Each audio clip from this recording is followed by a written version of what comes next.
आज Doubtnut app download करें। Doubtnut पर अपने सभी गणित, रसायन विज्ञान, भौतिक विज्ञान और जीव विज्ञान के डाउट्स का करो सफाया। बस प्रश्न की फोटो खींचो, एक ही प्रश्न को क्रॉप करो और तुरंत वीडियो सोल्यूशन पाओ। अभी डाउनलोड करें। हेलो फ्रेंड्स, हमारा क्वेश्चन है एक रेडियोधर्मी अणु का नाभिक एक इलेक्ट्रॉन तथा न्यूट्रॉनों में विखंडित होता है। इसमें विखंडित भागों के संवेगों के मान क्रमशः 1.2 इंटू 10⁻22 किलोग्राम मीटर पर सेकंड तथा 6.4 इंटू 10 ये -23 रहेगा। यहाँ पे ये -3 नहीं है, -23 किलोग्राम मीटर पर सेकंड तथा इनकी दिशाएं जो है लंबवत है। अवशिष्ट नाभिक का द्रव्यमान 5.8 इंटू 10⁻27 किलोग्राम है। तो अवशिष्ट नाभिक के संवेग का परिमाण और दिशा ज्ञात कीजिए। अवशिष्ट नाभिक की गतिज ऊर्जा भी संगणित कीजिए। ओके, क्वेश्चन को हम समझते हैं। यहाँ पे क्या बोला जा रहा है कि यहाँ पे मान लेते हैं हमारा जो है कोई रेडियोधर्मी अणु है। ओके, यहाँ पे हमारा कोई रेडियोधर्मी पदार्थ है। ओके, ये हमारा कोई रेडियोधर्मी पदार्थ है यहाँ पे। ओके, तो अब इसके बाद क्या बोला जाता है, यहाँ पे ये जो हमारा इलेक्ट्रॉन तथा न्यूट्रॉन में विखंडित हो जाता है। तो यहाँ से हमारा क्या होता है कि ये हमारा जो है इस दिशा में मान लेते हैं हमारा जो है इलेक्ट्रॉन आ जाता है। ओके, ये हमारा इस दिशा में इलेक्ट्रॉन आ जाता है और हमारा इस दिशा में क्या चला जाता है, न्यूट्रिनो में विखंडित होता है। ओके, अब इसके बाद क्या बोला जा रहा है, ये हमने यहाँ पे लंबवत क्यों बनाया, क्योंकि क्वेश्चन में बोला गया है कि उनकी दिशाएं लंबवत है। ओके, अब मान लेते हैं कि हमारा जो बचा हुआ नाभिक है, हमारा जो बचा हुआ नाभिक, क्योंकि इन दोनों का परिणामी का संवेग इस दिशा में आएगा, तो संवेग संरक्षण के सिद्धांत हमारा जो है फॉलो करने के लिए परिणामी संवेग 0 होना चाहिए। तो उसकी जो डायरेक्शन होगी, नाभिक हमारा कुछ इस दिशा में आएगा। ओके, यहाँ पे नाभिक हमारा कुछ इस दिशा में आएगा। तो ये हमारा क्या हो जाएगा कि यहाँ पे हमारा क्या हो जाएगा, ये हमारा इलेक्ट्रॉन है। ओके, हमारा ये इलेक्ट्रॉन का वेग हम मान लेते हैं यहाँ पे।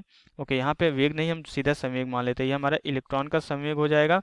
इस दिशा में हमारा इलेक्ट्रॉन आया है और इस दिशा में हमारा क्या आया है, न्यूट्रिनो आया है। ओके, ये हमारा क्या है, न्यूट्रिनो है और इसका संवेग हम जो है क्या मान लेते हैं, पी जो है v मान लेते हैं। इस न्यूट्रिनो का संवेग हम pv मान लेते हैं और नाभिक का जो हमारा संवेग है ये कितना मान लेते हैं हम, जो है यहाँ पे pn मान लेते हैं। ये हमारा क्या है, ये हमारा जो है इस डायरेक्शन में क्या आया, हमारा अवशिष्ट नाभिक आया, मीन्स हमारा बचा हुआ नाभिक जो है इस डायरेक्शन में आता है। ये हमारा अवशिष्ट नाभिक है। तो हमें क्या करना है, इसी अवशिष्ट नाभिक का जो है संवेग और दिशा बतानी है और इसके बाद इसके जो है गतिज ऊर्जा भी कैलकुलेट करनी है। हम इसको कैसे कैलकुलेट करेंगे, यहाँ पे हम संवेग संरक्षण का सिद्धांत लगा के सबसे पहले हम इसकी जो है दिशा कैलकुलेट करेंगे। इलेक्ट्रॉन के सापेक्ष जो है कितने कोण पे ये हमारा जो है नाभिक आया है।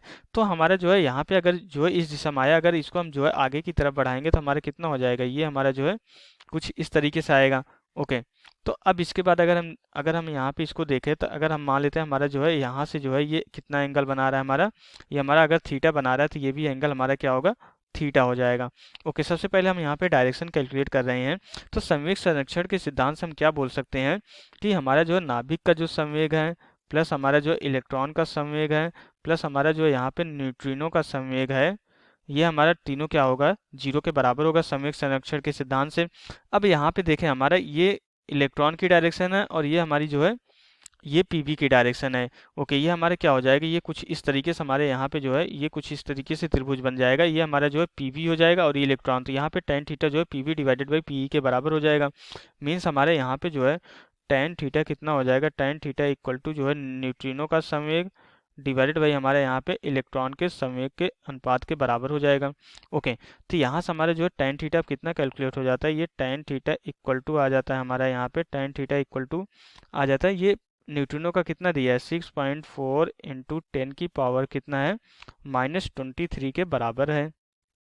अब ये डिवाइडेड बाई हमारा यहाँ पे कितना हो जाएगा, ये डिवाइडेड बाई इलेक्ट्रॉन का कितना है, हमारा इलेक्ट्रॉन का 1.2 इंटू 10 की पावर जो है -22 के बराबर है। तो जब इसको हम सरल करते हैं तो जो tan थीटा की वैल्यू कैलकुलेट हो जाती है हमारी, कितनी हो जाती है, tan थीटा इक्वल टू हमारा आ जाता है यहाँ पे 0.533 के बराबर हो जाता है। तो यहाँ पे जब इसको हम थीटा की वैल्यू कैलकुलेट करेंगे तो यहाँ पे थीटा जो है इस वैल्यू के लिए लगभग कितना होता है हमारा 28 डिग्री के बराबर होता है।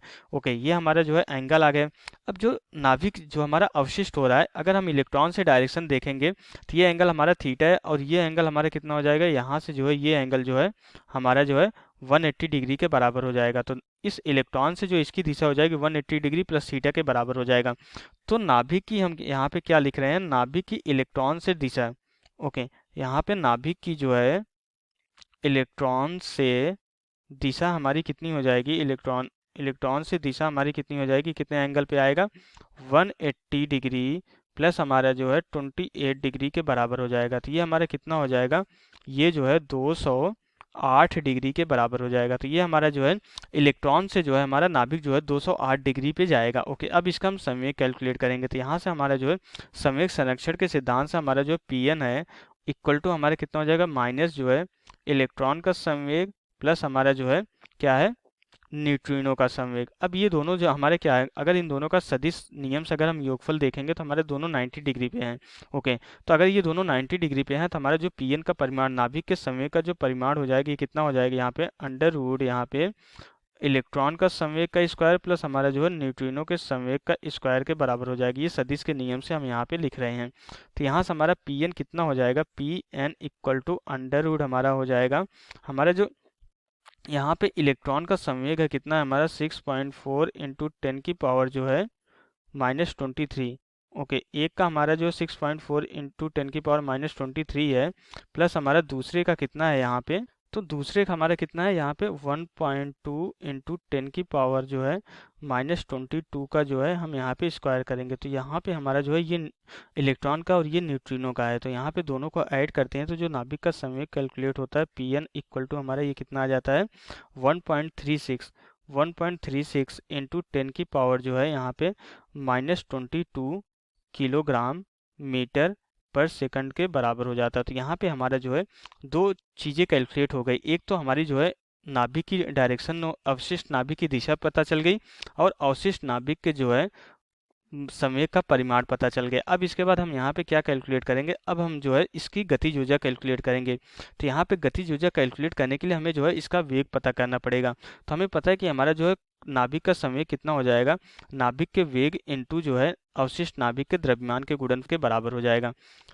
तो यहाँ से वीएन हमारा कितना हो जाएगा, पी एन डिवाइडेड बाई जो है एम एन के बराबर हो जाएगा। तो यहाँ से हमारा जो अवशिष्ट नाभिक का जो वेग हो जाएगा, संवेग हमारा कितना आया है इसका 1.36 इंटू 10 की पावर -22, ये कितना है हमारा किलोग्राम मीटर पर सेकंड के बराबर है, डिवाइडेड बाई हमारा यह कितना हो जाएगा, द्रव्यमान हमारा कितना गिवन है 5.8 इंटू 10 की पावर जो है -26 किलोग्राम के बराबर है। तो जब इसको हम सरल करते हैं तो हमारा जो वीएन अवशिष्ट नाभिक का जो वेग कैलकुलेट होकर आ जाता है, कितना आ जाता है हमारा 2.34 इंटू 10 की पावर जो है 3 मीटर पर सेकंड के बराबर। ये अवशिष्ट नाभिक का वेग पता चल गया था। अब हम क्या कर सकते हैं, अवशिष्ट नाभिक की गतिज ऊर्जा कैलकुलेट कर सकते हैं। गतिज ऊर्जा का हमें पता है क्या होता है, 1/2 M V square into V N square के बराबर हो जाएगी। ये गतिज ऊर्जा का हमारा फार्मूला होता है। तो के ई एन हमारा कितना हो जाएगा 1/2 इंटू हमारा जो है